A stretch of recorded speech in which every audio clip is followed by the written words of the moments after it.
We are now officially in the season of Lent. I observe this season every year because, as I said last week, it feels like an invitation to me. It offers an opportunity to experiment with change. The 6 weeks of Lent give us this neatly packaged container in which to try out new ways of decision making and behaving. Even though Lent has already started, it's not too late for you to take up the practice. Whether or not Christianity is a tradition you identify with, the idea of Lent can be useful for you. And one way to think about it is through the lens of Kriya Yoga, or yoga in action. About a month ago, I shared the practice of Kriya Yoga with you in a sermon about the reduction of suffering. Do you remember it? We talked about the Celtic practice of 3 essential things, and I shared the 3 aspects of Kriya Yoga with you: self-discipline, self-reflection, and self-surrender.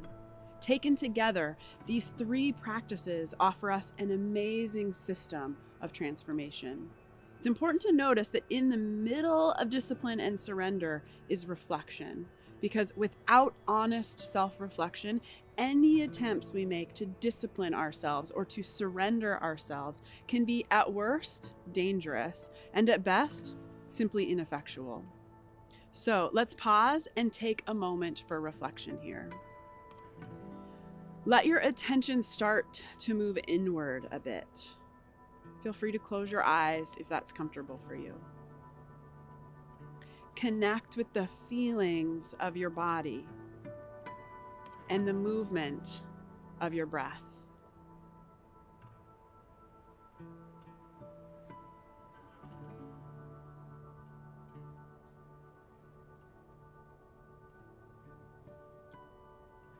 Bring your attention to the space between your eyebrows, and then draw back into the center of your head. See if you can find a sense of spaciousness there.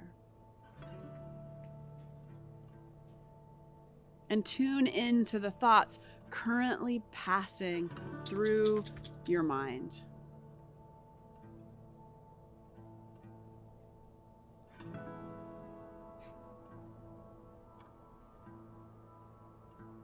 Now, let your attention drop down into your heart.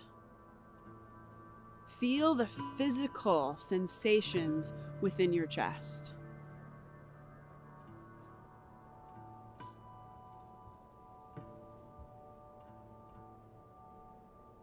And allow yourself to feel the sensations of your emotional heart.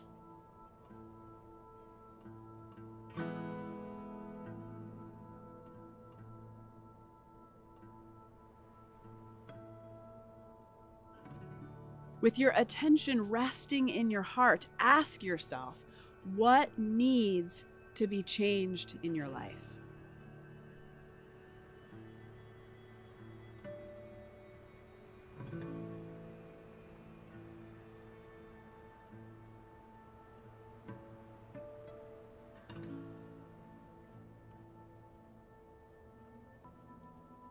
What popped right up to the surface when you heard this question? Right? Don't think about it too much. Just what's the thing? What popped up? Most of us humans have certain behaviors we wish we didn't have. We have certain habits that we've wanted to change for a long time, but haven't been able to. Habits that might even cause us embarrassment, things we don't easily talk about with people. But let's pause again, because I'm not trying to lead us into some sort of shame cycle here. I'm simply trying to open up a window of awareness where we can surface the inner inklings crying out within us. What change is your heart calling for? Now, let me be clear that you might not be ready to make the change that your heart is calling for, and that's okay. I am in no way encouraging any sort of forced change here. You know why? Because forced change doesn't work. It turns into some sort of suppression, and suppression never leads anywhere good. All I'm asking is that you listen to your heart, and if you feel a desire for some sort of change within you, I'm simply asking that you acknowledge it, that you allow yourself to feel the desire for change that you're carrying around. This is where a container for experimentation is so useful. Last week I said that Lent feels like an invitation to me because when we're carrying the burden of knowing that something needs to change in our lives, it can feel scary or overwhelming or hard. But the 6 weeks of Lent gives us a nicely packaged container in which to experiment with change, to try things out, to take a break, to make a commitment. Experimentation allows us to envision the possibility of change in a new way. I want you to feel the difference between forced, cold turkey kind of change making and experimenting with change within a safe container. So I invite you to take 6 weeks or 40 days or any other length of time that feels comfortable to you and make a commitment to be present with the desire for change you feel in your heart. Remember, in Kriya Yoga, self-reflection sits between self-discipline and self-surrender. And these are the practices we can experiment with in our container of time. First, we listen to the desires of our heart, and then we explore ways to respond to what we hear.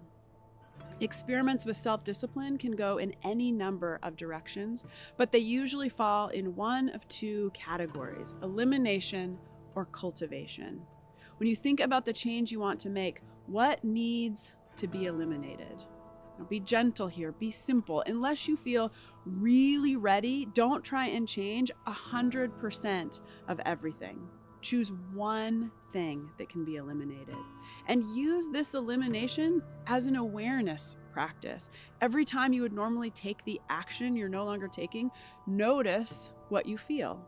What are you doing when the craving for that action arises? Can you determine what the craving is in response to? Are you trying to avoid something? Are you trying to distract yourself or ignore a feeling that's arising? Don't judge yourself here. Just notice how long the craving for the eliminated action lasts. Do you get over it quickly or not? The other side of discipline is cultivation. Instead of getting rid of something, you add something. Instead of not taking an action, you specifically take one. All the same noticing applies. Notice what it feels like to cultivate this new behavior. How much effort does it take? How do you feel before, during, and after taking the new action? Experiments with self-discipline can be fascinating. Be intentional with them. Watch yourself, watch your feelings, watch your reactions. Notice. Because remember, transformation begins with deep noticing. Your experiments with elimination and cultivation are not about forced change. They are about deepening your awareness.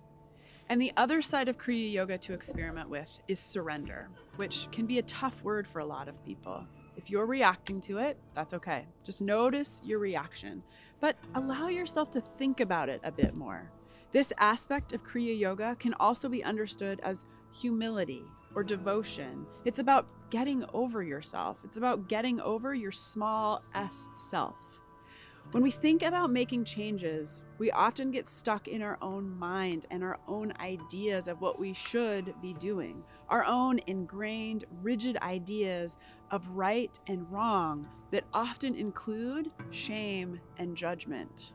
This is where it's useful to imagine something larger than us. This is where it's useful to think about ourselves in relation to our source and to our systems of support.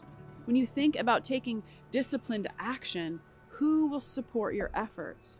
Who will help you undergo your experimentation with compassion and curiosity?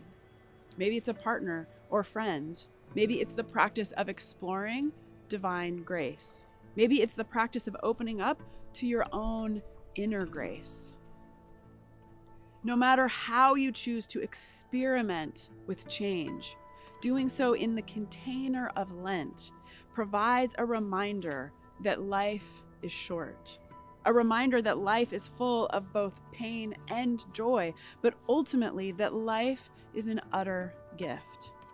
Intentional experimentation with change reminds us that we each have an inherent potential within us. And it's my sincerest hope that we'll each use the season of Lenten examination to move closer to that potential.